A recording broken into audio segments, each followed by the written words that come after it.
the oldest rainforest in the world, is here in Malaysia. Hello, I'm Nancy Perlman. On this edition of ECONEWS, we explore the flora and fauna that can be found in Pahang's Taman, Negara National Park.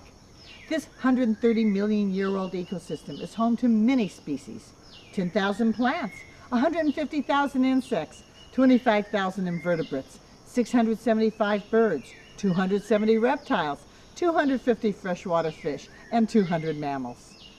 We're also going to visit an Aboriginal village and walk on the world's longest canopy suspension bridge. Here at the boat landing, we're ready to enter Taman Negara, Malaysia's first national park, celebrating its 75th year.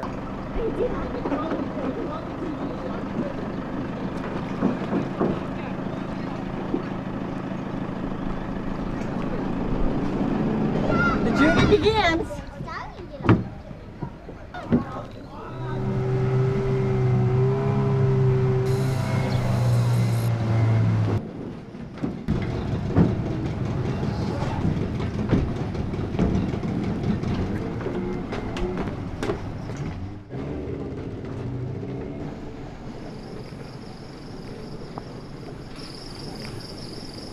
Hi, my name is Noel Ismail.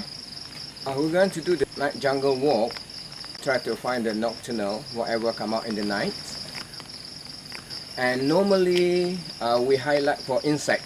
We take about half an hour journey or 45 minutes, depending how. Actually the topic is the wild animals, because they are around this area, people feed them. So like a domestic animal already right now, yeah.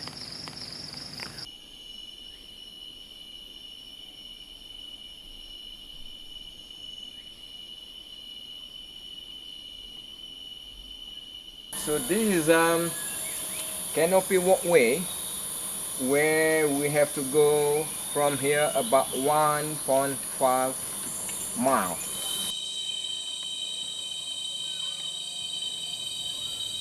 Throughout the forest walk, there are places where trees are labeled like this Mukang Hutan, which provides this fruit. But without the trained naturalists, we wouldn't know how the local people use it. So it's much nicer to have a guide with us.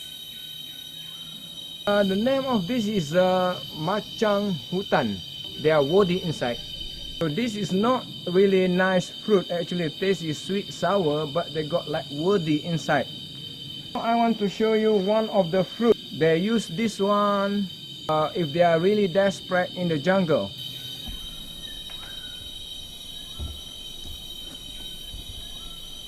So look at these palm trees where they got long stem. And the orang asli use this leaf to make roof for the hut.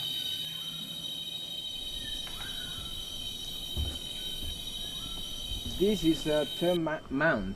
So here is not like in north of Australia, they got about 5 meters high. That one is one of the biggest termite in the world. But here we also have a 5, but only 5 feet.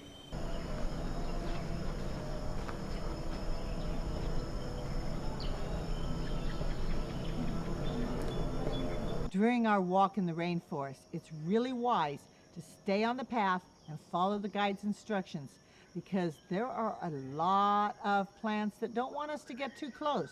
These thorns are very painful. I see so many trees with these step ferns.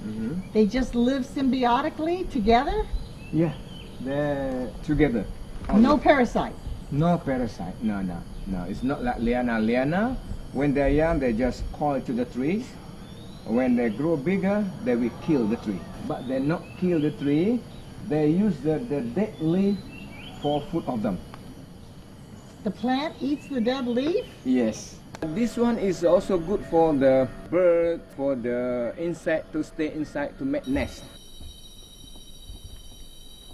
The plants here have a symbiotic relationship, so we'll find different trees having vines around them, orchids, and other plants depending on them.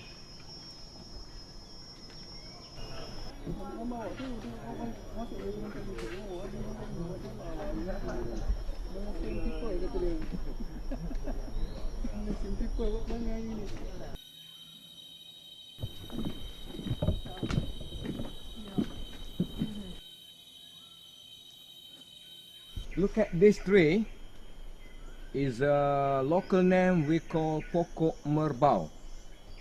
In Latin name, scientific names they call Insia palimbanica. Yeah, the one of the very high quality tree. People can use for many things, not for the birds only.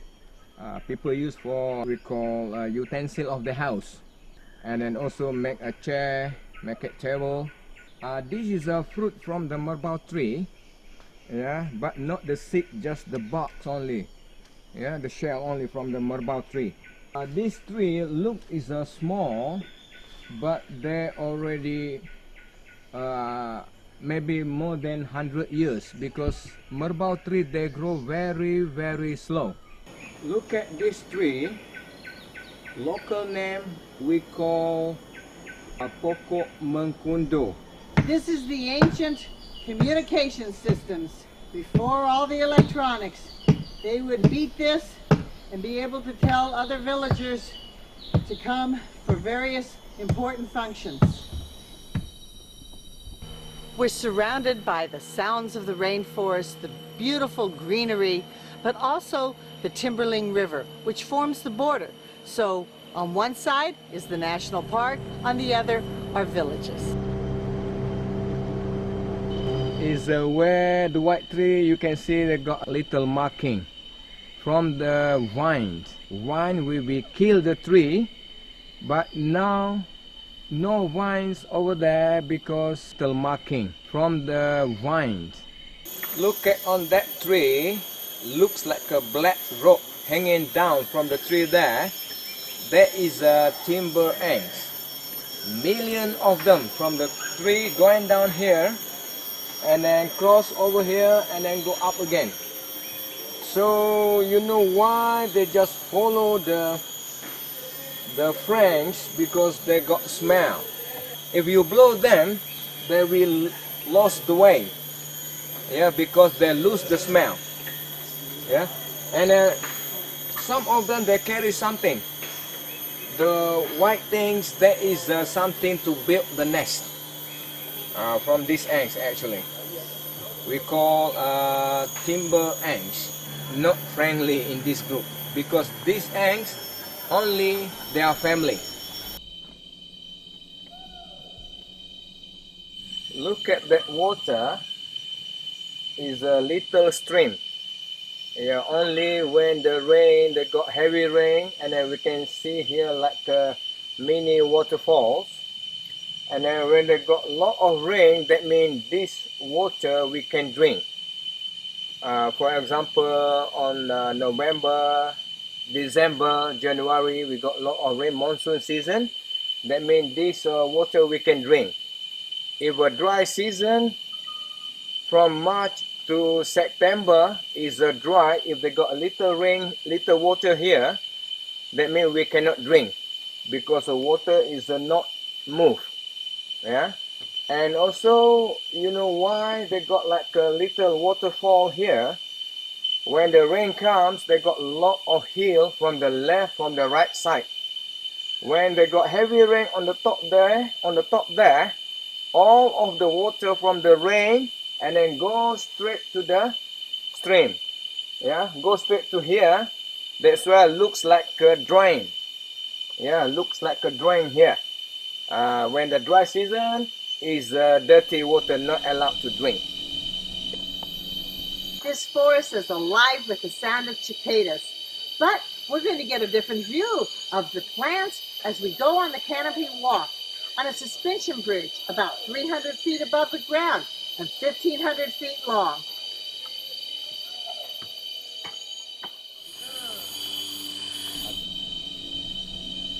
Alright, now we are on the canopy walkway, one of the longest canopy, nature canopy in the world. They got 570 meters. The surrounding of the canopy walk, you can see everywhere is a green. Yeah, everywhere is a green. But now we cannot see the bird, we cannot see the squirrel or monkey or insect, but we can hear sound of them.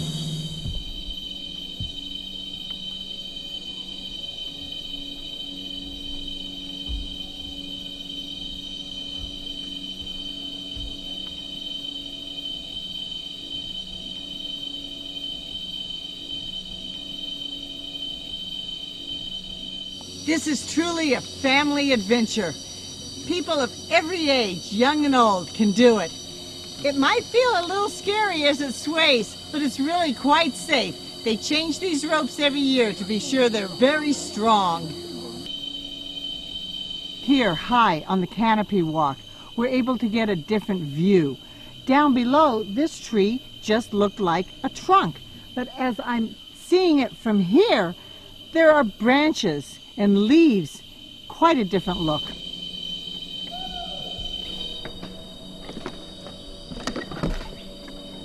Oh, there's our walkway down there. We are quite high. Nice to see the tops of the trees.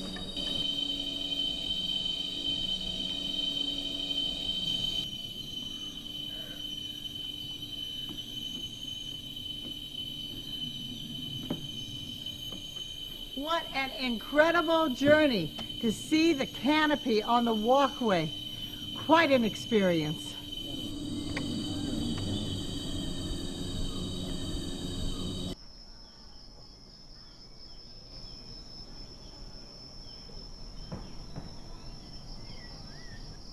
Right here at our cabins, the wildlife comes to us. It's so great to see these monkey troops.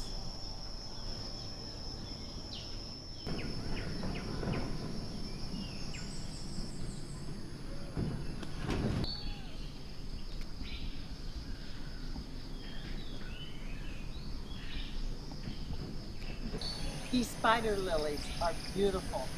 They're native to the area, so it's easy to plant them around the resort.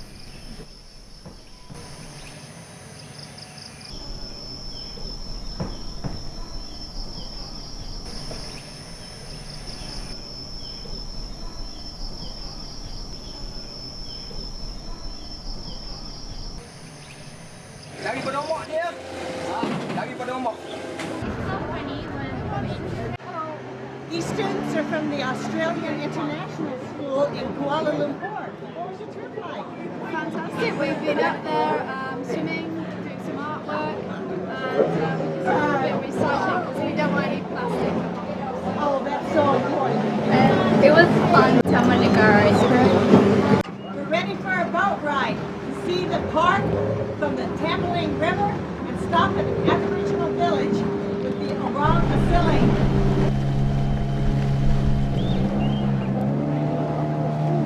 There's our resort right in the middle of the park. We can see the rainforest from a totally different perspective.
These people are so kind and generous. They're letting us walk through their village, taking pictures of their families and their homes. They really do want us to understand who they are. Now we are in the Orang Asli settlement. We call this tribe is Batek. Yeah, Batek tribe. They are nomad.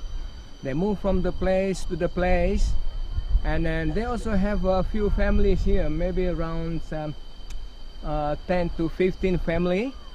For this tribe, yeah, we're going to see them later, and then they will show us how to make a fire, yeah, how to make a dark blowpipe, and then also blowpipe demonstration. For this tribe, they got a few reasons why they are moving. The first is if someone die, and second one is a taboo, bad luck, and the third one is surrounding is less food, and the fourth reason is when they got wild fruit, and then they have to move. And also they stay on this place around 2 years, couple years already. They stay on this place. Yeah. So later on we're going to see them. For this tribe, they stay for a couple months. Then after that, they move to the jungle, back to the nature. That means the children go to the school only couple months. These people still stay on this place, and then also allowed to stay in the park area. Everyone they can swim. They learn all the time actually.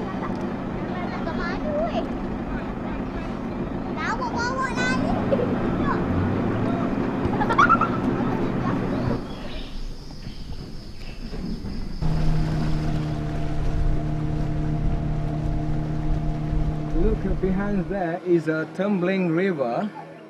The tumbling river water from here straight to the South China Sea. From the resort to be here, we use the boat for transport. We don't have any road. And then also we still have another village up there, about 280 miles from here, yeah, by boats. And when the water are rising, I mean the monsoon season, November, December, water can be a few meters higher from now. Yeah, maybe it can be 10 or 15 meters deep water. Then also strong current. But now is the water is shallow. So that's why you can see is somewhere there they got a wave. Yeah. Then also we came from the resort Mutiara there. Here to be here we pass a few rapids. On the right is the villages. On the left side there is the park area. Yeah. The blowgun is a very important tool. Yes, very important for them. Yeah. So this is like weapon for them. And it's made out of 2 parts? Yes, 2 parts. Look here. Yeah, they got 2 parts because the outer part protects it as they're hiking through the forest. yes.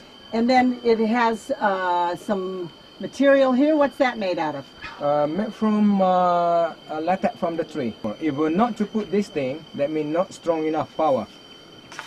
Yeah. There's the inner part. Yeah. Look. And then the piece that you have in your hand, what does that do? This one. Yes. This is very important for them to protect this thing. If they got a little crack, that means cannot use anymore. You have something that shows some markings. Is a one mark, that means one animal. Bird, squirrel, or monkey. Yeah, one. Another one is they use this thing like a whistle. This feels like sandpaper Yeah, too, sandpaper. doesn't it? Yeah, that one is a sandpaper leaf to polish this thing. This is poison. Oh, you touch it. Poison from the tree. And what is this here? It's very lightweight. It feels like a piece of wood, but almost no weight to it. So this is we call pulai root, akar pulai, or Estonia. They are really light wood and soft. Yeah. And what do they use it for? They put at the back here because for balancing, for balance of the duck. So this duck stem from the palm. This one. Yeah. Oh, it comes from a different plant. Different plants from the palm tree.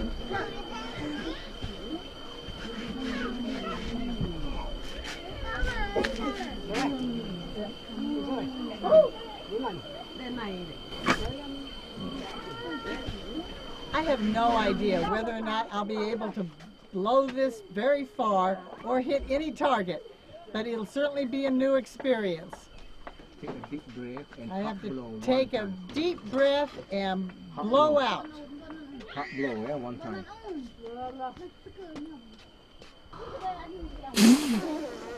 Oh, I hit the screen. It takes practice. You're going to demonstrate making a fire without matches? Yeah, they will do for us. So not to take a core inside, they have to take a bulb here. It's good. But if they put this thing, that means cannot use. This is a Meranti tree, Soria letrosola. This is a rattan. They will friction with the Meranti. They make a little hole here, yeah, and then a little line to put the rattan. Then after that they are friction until the smoke come out from the hole and the ember come out from the hole. They only use a small rattan. Small rattan is more power, much better than the big rattan. Yeah. This is a palm leaf, and then this is a looks like a cotton, but not a real cotton from the kapok tree. But this they just scribe from the bamboo or from the palm, stem from the palm. Scribe, and then they use this thing to put ember after their friction ember, and then they put it inside and blow a little bit to get fire. If a good wood and good rattan, less than 1 minute. If a not good rattan, a few times they do. Sounds like I have to take more time. Yeah, they got two techniques to make a fire actually. So normally here, if they like to show to the tourists, they always use the rattan and the Meranti tree, Meranti wood. But sometimes they use the metal with the stone, just spark to make a fire. But normally people, when they came here, they will show this thing.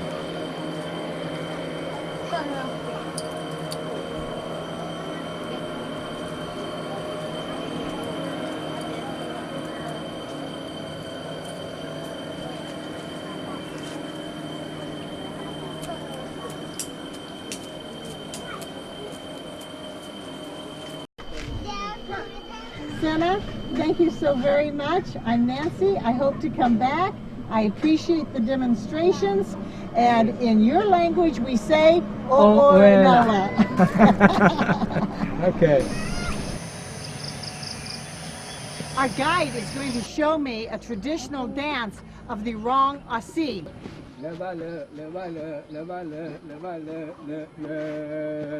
Okay. All right. Okay. Thank you. Yeah, you're welcome.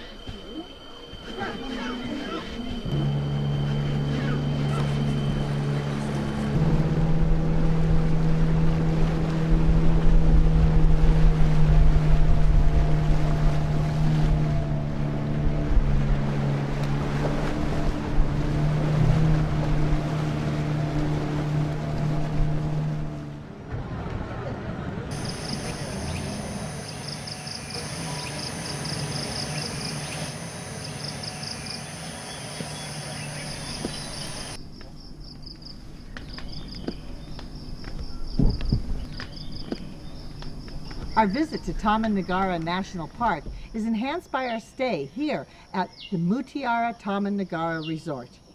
They have individual cabins made from local sustainable wood. Their guides are extremely knowledgeable about the plant and animal life. And the fine cuisine is suited for the international visitor, but gives us a taste of local flavors. Hi, I'm Sabri Abdullah. I'm the front office manager of Mutiara Taman Negara. And the resort is established in 1990. I've been working here since 1990. The resort is covered by 15 acres. We are eco-friendly resort, and we are the only resort within Taman Negara National Park.